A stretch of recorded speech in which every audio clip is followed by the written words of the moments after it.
안녕하세요. 로맨지의 이혼 전문 변호사 남성진. 법무법인 선율로의 정규영 변호사입니다. 저번 영상에서 세기의 이혼이라고 해서 저희가 이런 판결을 다룬 적이 있습니다. SK 최태원 회장이랑 아트센터 나비의 노소영 대표랑 당시 이혼 소송이 정말 법률계에서 엄청 큰 센세이션이 있었습니다. 비자금도 재산분할로 들어가는 이슈가 굉장히 많았거든요. 결국 파기환송 결과가 나왔습니다. 이 파기환송에 대해서 한번 저희 법원 선율로 정규영 대표님과 함께 이야기를 나눠보려고 합니다.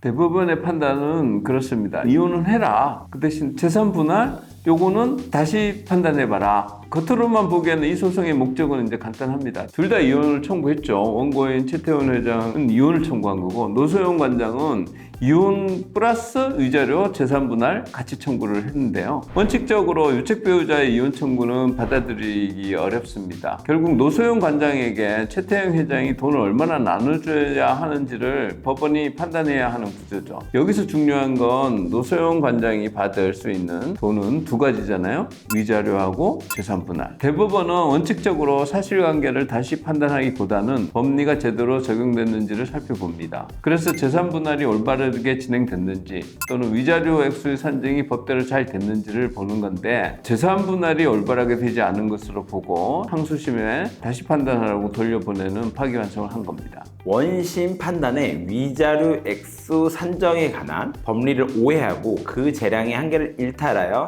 판결에 영향을 미친 잘못이 없다고 판결했기 때문에 위자료 20억은 결국 최종적으로 확정이 됐습니다. 따라서 이 부분에 대한 것은 또 집행도 가능할 거로 보이고요.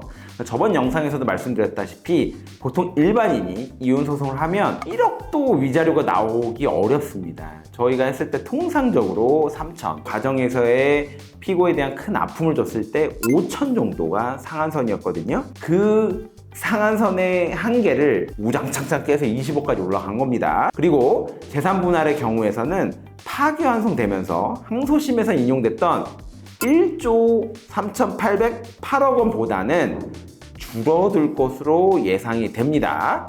다만 대법원이 노소영 관장의 재산 분할 청구에 대해서 어떤 이유를 들어서 파기환송을 했는지는 계속 한번 제가 말씀드리겠습니다.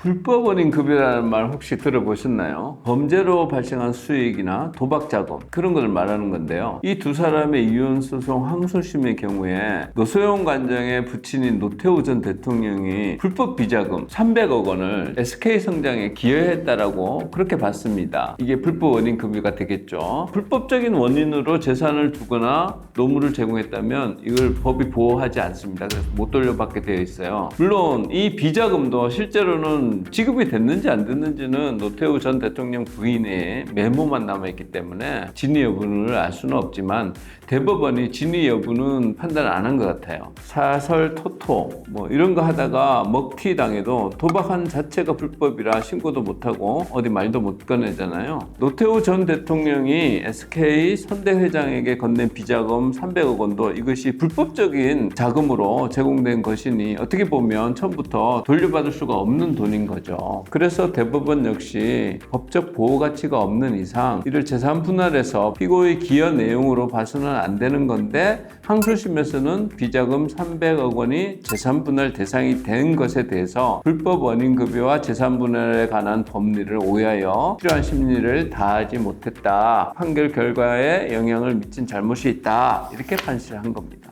그리고 여기서 또 다른 쟁점이 됐던 게 뭐냐면요. 혼인관계 파탄 전에 증여, 처분해버린 거죠. 처분한 재산도 재산분할 대상으로 볼 수 있는지가 문제가 됐습니다. 최태원 회장의 경우에는 재산의 대부분이 SK 주식인 것으로 알려져 있고요. 그러다 보니까 경영권 확보나 SK그룹 경영 과정에서 갖고 있던 주식 일부를 재단이나 친인척한테 증여를 했습니다. 근데 항소심에서 그것까지 재산분할 대상으로 너무 광범위에 넣은 거 역시 대법원에서는 항소심의 판단이 잘못된 것으로 봤습니다. 최태원 회장이 주식을 증여한 건 재산을 빼돌린 게 아니고 경영 활동의 일환이고, 그리고 혼인관계 파탄 시장 이전에 이미 처분된 만큼 재산 분할 대상에 넣으면 안 됐다라고 보는 거죠. 대법원이 봤을 때 항소심은 너무 넓게 봤고, 파기환송심에 가면 재산 분할 비율을 65대 35 비율이 아닌 다른 비율로 다시 정해야 된 상황입니다. 왜냐하면 비자금도 300억밖에 안 되지만 이게 몇십 년 전 300억이 현재 가치로 되면 엄청 크고, 그 돈이 있어서 결국 SK가 주유도 하고 핸드폰도 하고 하이닉스도 하고 했다, 이렇게 주장을 하거든요, 노소영 측에서는. 그렇기 때문에 이 300억이 빠지면 기여도에서 확 다시 계산이 들어갑니다. 항소심 재판부 잠 못 잘 것 같습니다.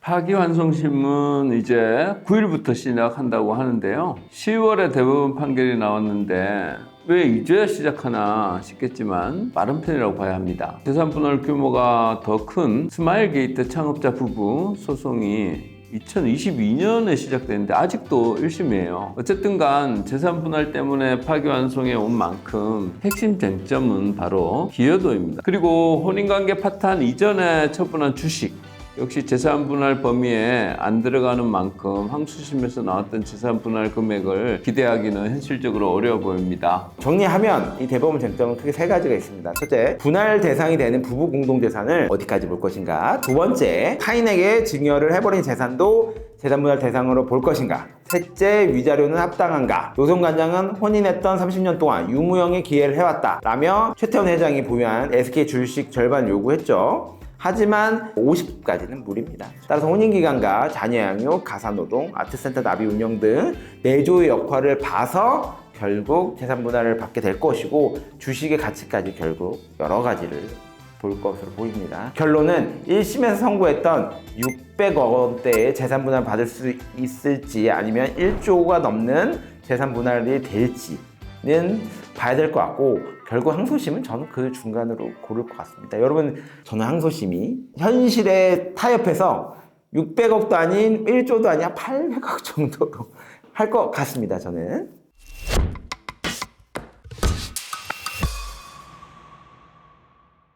이 사건은 대기업이 형성되는데 어느 정도 기여를 했느냐, 부부가, 이런 굉장히 흔하지 않은 사건이죠. 그래서 이 사건이 아마 앞으로 이혼을 할 때 기업 형성에 어느 정도 기여를 했는가 하는 판단하는 기준으로 계속 될 가능성이 있습니다. 저희는 다음에 다른 영상으로 돌아오겠습니다. 지금까지 로맨즈의 남성김 변호사 정규영 변호사였고요.